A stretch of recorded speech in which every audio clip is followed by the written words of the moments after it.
Nitwa Ozenhavuka, nkaba ndi umupasitori wa Rwanda Legacy of Hope, kandi nkaba mfite n'itorero ryitwa All Nation Ministries rikorera mu Bwongereza.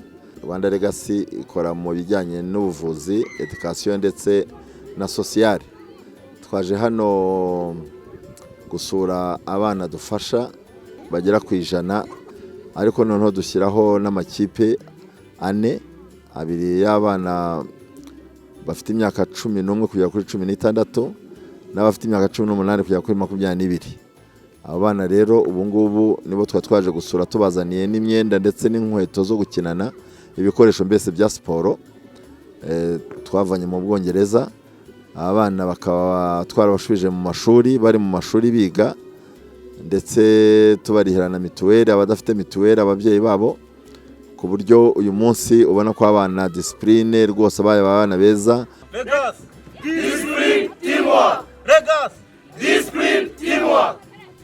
Ndaje kugira amahirwe mbambonye abagira neza nyine bamvana ku muhanda banzana muri no kipe yabona arahura na Legacy ubu ngubu nyine nanjye ntabwo mbaza ahantu ndi, nyine banaratakaye, nyine ntabwo mba ndi kumwe n'abandi, nyine wenda baba baramfunze cyangwa umujura bavuga gutyo, nyine ibintu byinshi.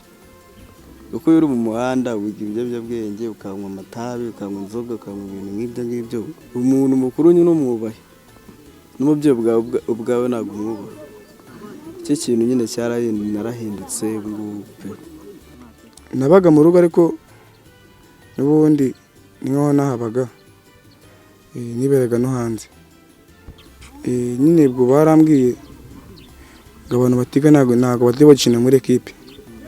Ndavuga ati nanjye ndasubirayo, bansubijeyo bantangira amafaranga nsubirayo. Ndifuza kwiga nkarangiza nanjye ngamera nk'abandi, niga mu mwaka wa 6.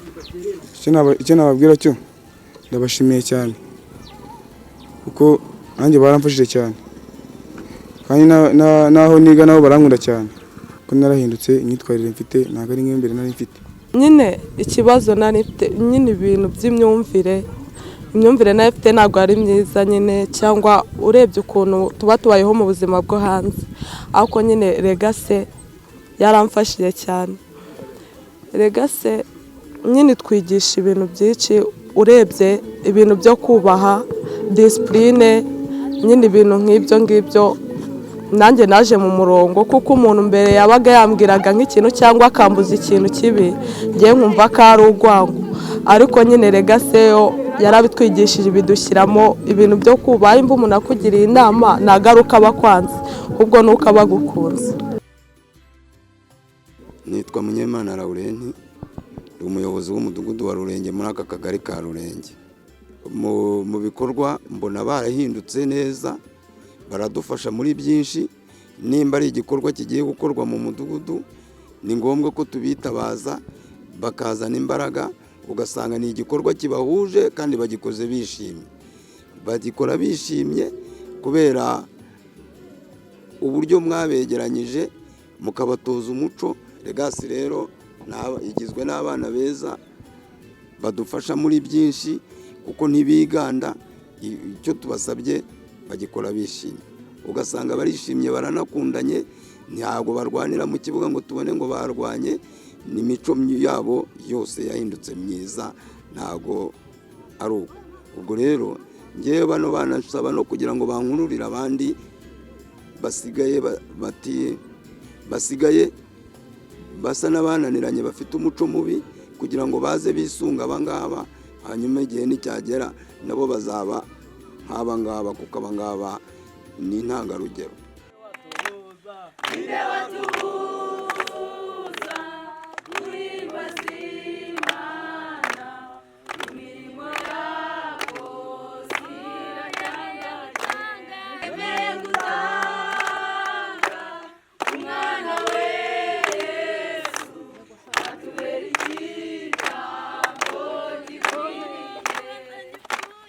Ugatagifu